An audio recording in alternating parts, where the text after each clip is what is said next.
इस वक्त की बड़ी खबर मैं आपको बता दूं, हैदराबाद में जीते और बंगाल में भी जीतेंगे और बिहार की वहां जिक्र किया है उन्होंने, कैलाश विजयवर्गीय ने। लेकिन अब मैं आपको यहां पर एक ओवैसी फैक्टर की बात कर रहा हूं। मैं सीधे चलूंगा, पहले ओवैसी फैक्टर की बात कर रहा हूं क्योंकि बीजेपी के लिए कहा जाता है कि उनकी बी टीम असदुद्दीन ओवैसी है। मैं सीधे चलूंगा यहां पर।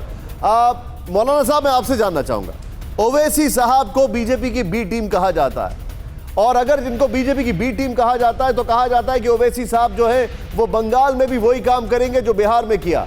आपकी टिप्पणी इस पर? देखिए, अगर किसी को किसी का बी टीम का है ये तो बड़ी दुख और शर्म की बात है। अगर बिहार में ओवैसी साहब को महाजोर साथ में ले लेते तो ऐसा हालत नहीं होता। उसको साथ में भी नहीं ले लेंगे और जब अपना चुनाव लड़ेंगे तब तो हार जाएंगे तो सब पूरा कसूर ओवैसी साहब के ऊपर डाल देंगे। ये गणतंत्र के खिलाफ है। ओवैसी ने तो 20 सीट दिया है, 243 में 20 सीट दिया है, बाकी 223 सीट में ओवैसी ने तो प्रार्थी नहीं दिया है, तो उसमें किसने वोट काटा? एक गलत बात है। गणतांत्रिक प्रक्रिया में किसी ने किसी को वोट काट लिया, एक कहना ही जुल्म है, मेरे मानना है।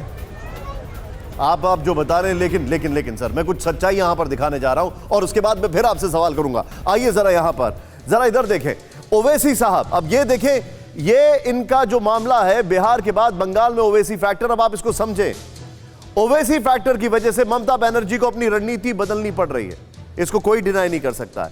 बिहार में ओवैसी की पार्टी ने 5 में से जो 4 सीटें जीती वो पश्चिम बंगाल की सीमा पर हैं।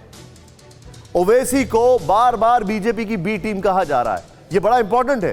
बिहार में 12 में से 15 सीटों पर ओवैसी की पार्टी ने महागठबंधन को नुकसान पहुंचाया। मुस्लिम वोटरों के असर वाले 90 सीटों पर ममता को ओवैसी फैक्टर की चिंता है। 2016 में टीएमसी को 212 सीट मिली थी, जिनमें 98 सीटों पर मुस्लिम निर्णायक भूमिका में है। इन 98 में से 68 सीटों की जिम्मेदारी बीजेपी ने मुकुल रॉय को दी है। सोचें आप, मैं यहां पर आपको जो बता रहा हूं, लेकिन कहानी यही खत्म नहीं होती है।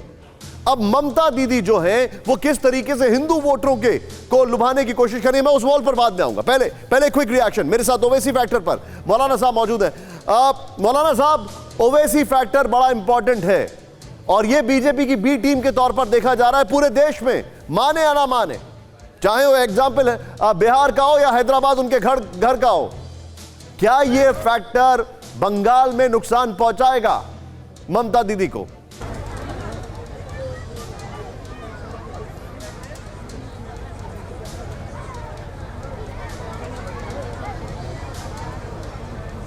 मौलाना साहब, आप देखिए, मेरा मानना है, प्लीज सुनाई दे रहे। मेरा मानना है किसको किसका फैक्टर है वो अपना अपना जगह है।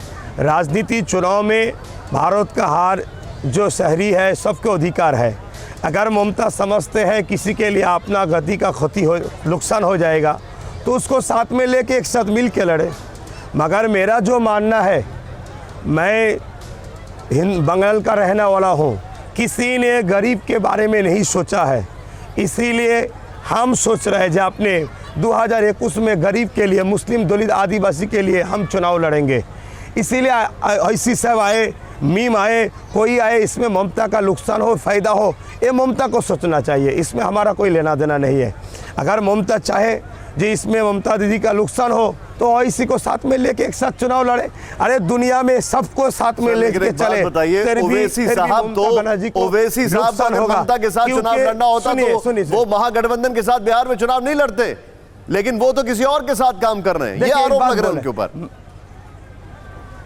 अरे आरोप तो ये लगा रहे आदमी को गुमराह बनाने के लिए। कैसे? अगर ममता दीदी ने अम्फान के टाइम जितना घोटाला किया है, बना रहे हैं। ओवैसी साहब ने जो चुनाव लड़ा उसमें क्या महागठबंधन को 12 से 15 सीटों पर नुकसान नहीं पहुंचा बिहार में? बताइए मुझे। और अगर क्या ओवैसी साहब गुमराह कर रहे हैं, मतलब हम लोग गुमराह कर रहे हैं, लोगों को गुमराह किया जा रहा है, तो ओवैसी साहब महागठबंधन के साथ क्यों नहीं आ गए? देखिए, महागठबंधन से तो ओवैसी साहब जाने के लिए तो अपने तरफ से बोले थे हमको महागठबंधन में ले लो, मगर महागठबंधन ने ओवैसी साहब को नहीं लिया है। इसीलिए अपना पार्टी को लॉन्च किया, वहां से खड़े किया। दूसरा बात है, एक मिनट मौलाना साहब, 20